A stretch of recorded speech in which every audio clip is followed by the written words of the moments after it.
Smart.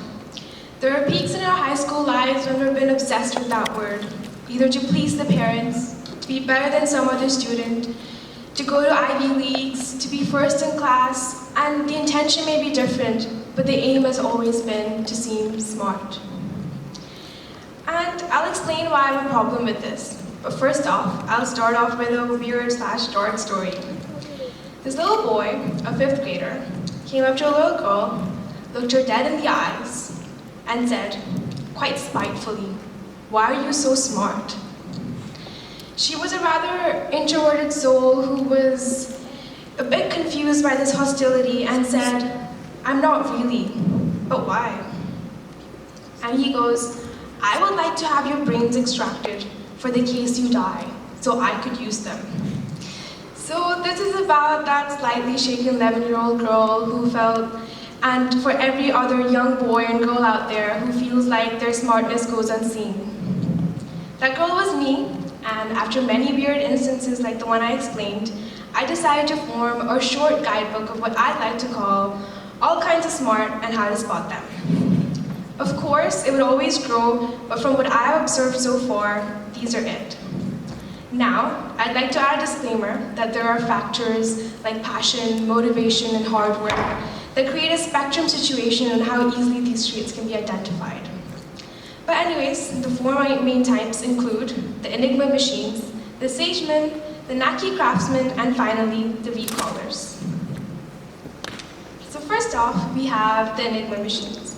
These are the number crunching ones. These are the ones that hack and rob into banks. These can be the ones that define physics itself. They're more easily identified, but again, there are always a few tragedies where the genius is missed out on. They tend to be the ones that run programs in their brains and look at all the possibilities to crack the code. Process of elimination is the way of processing information to them. They tend to process quicker and have logic diagram-like flowcharts in their brains to make decisions of all sorts. Working with a goal-based system, you'll see them everywhere, from doctors who can set aside emotion to artists who can create controversy. Second, we have the Sagemen. They have been to the Platonist schools and you don't know it. Speak to them about life, speak to them about knowledge, speak to them about people. They're not rare. People just never search for them. They're far more aware of the world than we are, running constant analysis of how society operates. They're the ones who give you those wake-up calls and ask you for the underlying reasons behind your actions. They tend to have a strong hold on their sense and purpose. They tend to analyze humans and encapsulate the ability to produce ideas that brilliantly mimic nature. They're great teachers, and they're great listeners, and so they tend to absorb information far differently from the Enigma machines. They tend to be very attentive and perceptive to new knowledge presented. And along with the interest, we make a concoction of one of the greatest problem solvers. Third, we have the Naki craftsmen. These are the fruity and weirdos, as I like to call them. And there's all sorts of them. The Darwins, the Dickens, the Beethovens, the Salvador Ali's, and the list is endless. They're the creatively inclined geniuses. The ones that are observed have marked history, but the others are quite secretly coexisting around us. Look close enough at their work and the labels below them. There lies a smart that's rather beautiful. The way they interpret knowledge is brilliant. They're looking for an absurd perspective on common concepts. And their methods are imaginative, and practice isn't the key to their abilities. It's usually experience in the way they can draw parallels to previous information. Then, the last one, we have the V-callers. They are beyond computers, they are beyond Moore's law, and nothing will cause them to go obsolete. Nothing stores as much information as they do, and they're identifiable among some debate groups, chopping up facts within seconds. Are there times in the lazy kid who manages to scrape up a grade despite the lack of preparation? They're there, and you really have to bother them to find them. The recallers tend to have all aspects of the above three in terms of memory storage, but the crucial difference is that they can store immense amounts of knowledge and have the ability to solve problems from a bird's eye view of the world. And so their judgments and arguments are brilliantly backed up with a speed that others may not reach. And so they're also very valuable to a society when dealing with ethical dilemmas where there seems no right nor wrong. Well, of course, this is all still a generalization, and I'd like to think that we're made of these 4 spectrums. And your position on the spectrum multiplied by a constant and all of it added up will give you an absolutely useless number. Because you can't measure intellect. And that's the bitter truth of it all. I've organized it here, but it'll never be one you could easily pull out to compare between 2 kids who's better or who's smarter. I think it's also important to note that these kinds of smart aren't limited to a field of study. The Naki craftsmen aren't just artists and musicians. The Enigma machines aren't just mathematicians, and the sagemen aren't limited to the field of philosophy. And I'll break this down with an example. One example of someone who would be seen as a sageman and who is also a scientist is one of the developers at OpenAI. OpenAI is an artificial intelligence research lab located in San Francisco, where the innovators are working on mimicking evolution within small AI bots. So this resulted in these robots learning problem-solving skills, which initially began with the game of hide and seek. And now they have the ability to produce strategies and display teamwork. I'm talking about tiny robots, running on algorithms who can mimic the way unicellular organisms have developed to become the humans we are. And it's brilliant. And it's the innovative idea of trying to mimic evolution by simply providing an environment and the process of trial and error that would define the sageman to be the sageman. Any of the other 3 could possibly solve the same problem, but it's their approach to it. That's what changes. So you might be wondering, why am I talking about this? And well, I felt that the recognition the Enigma machines get in math classrooms and the recallers tend to get in any subject oriented with memorization, well, the others don't seem to get that. We've forced these various thinkers into specific subjects, and their thinking has to fit into set constraints. This is partly the fault of superficial methods of testing and measuring intelligence like standardized testing, which isn't accepting the different kinds of thinkers. And the forceful nature in which they require to use set methods and set forms of thinking is not the right way to bring out the full potential in a child. That little 11-year-old girl and many others are having school environments filled with "what marks did you get?" to snarky comments and dirty looks with absolutely no basis but these scores that determine a tiny fraction of your intellectual abilities. The tragedy in all of this is that now we have children striving for goals with no passion. Now we have art without creativity, and we have science without its insanity.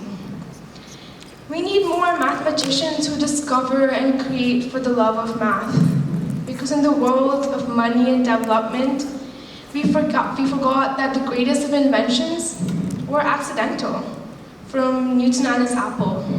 If Newton didn't ask, "Why isn't the moon falling?" we wouldn't have discovered one of the fundamental forces of physics, one of the 4 pillars of physics. And these discoveries happen in the narratives when people fall in love with their subjects, and sometimes accidentally change the world. We're limiting ourselves in our math classrooms when we search for only the Enigma machines, when it's the Naki craftsmen who solve 2D problems in 3D. We're limiting our science classrooms by appreciating and applauding the recallers when it's the sagemen who have created science itself. And this isn't about bashing the educational system. They're working on their best methods to encourage learning, so we need to be working on the best environments for world-class learners. The ball's on our court this time. This is about the 20th century students who have lingered into our 21st century classrooms. We're in a world where we've come to a point where we're mimicking evolution in AI. And with mathematicians cackling with excitement because number theory isn't just something they're excited about, it's changed cryptography. And if you pay close attention to all of us, we started with the dreams of changing the world, and we end with this, the would-bes and the could-have-beens. And this feeds into the second cliche of being smart. The confusion with being smart and making smart choices, i.e. financially good ones, rather than the true translation of your intellectual abilities. The obsession over smart has become synonymous with success, money, and status. It's about the family reunions and how many call you smart. Is it the scholarship that would do this time, or the trophies, or first place in a competition that they have absolutely no clue on what it measures? Coming from a culture where success is determined by grades, the university you go to, the money you make, and how close you get to a picture of a successful life, I've had moments where I lose touch for my love for math and science.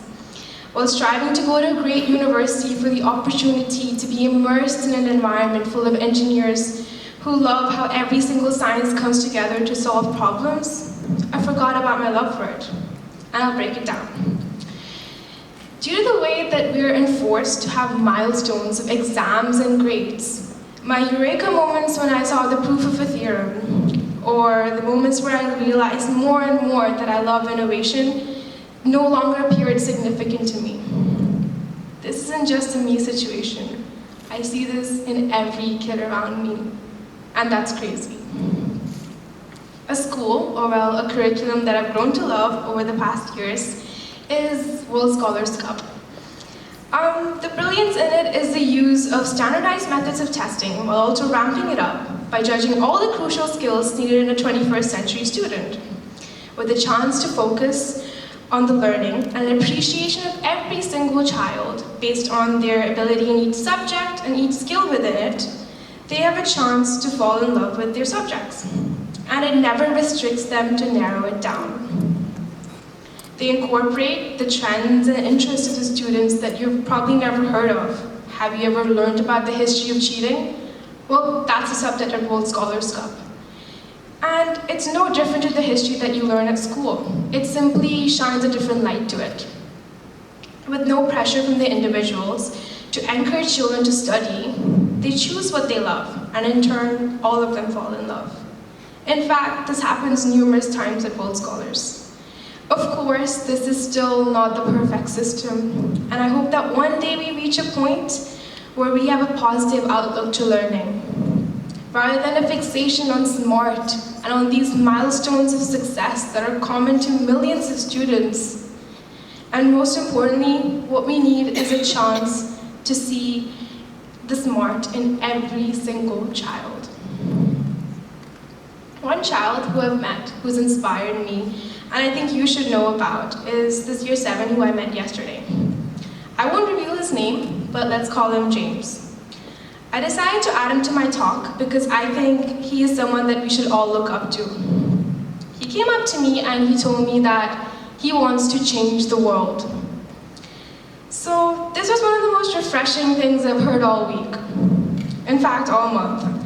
And he's a young 12-year-old boy who's recently joined our school, and in the last 3 weeks has already set up a well-being program within his tutor group, and he hopes to spread this around the school. And trust me when I say he's no amateur. He told me about how he's noticed that our societies are filled with busy people, consumed by their own lives, and he wanted to change that. And so he is. He's gotten all his ideas and they are in action right now. I spoke to him about the subjects he loves, and I was intrigued on his perspective on school. He told me that the only thing he lives by is self-improvement. And I saw all kinds of smart in him. And most importantly, I saw someone who was a 21st century student, striving for what he loves. I hope you've begun to think about all the kinds of smart you've missed out on. I'm sure some of you have seen a greater variety, and if you haven't, observe those people. Use another word. Call them the new Socrates of music, the Da Vinci of mathematics, the Sir Arthur Conan Doyle personality doppelganger. And trust me, it's a great conversation starter and a healthy boost to the self-esteem of others. So write your own mental list of all kinds of smart and how to spot them, and be ready to share. Thank you.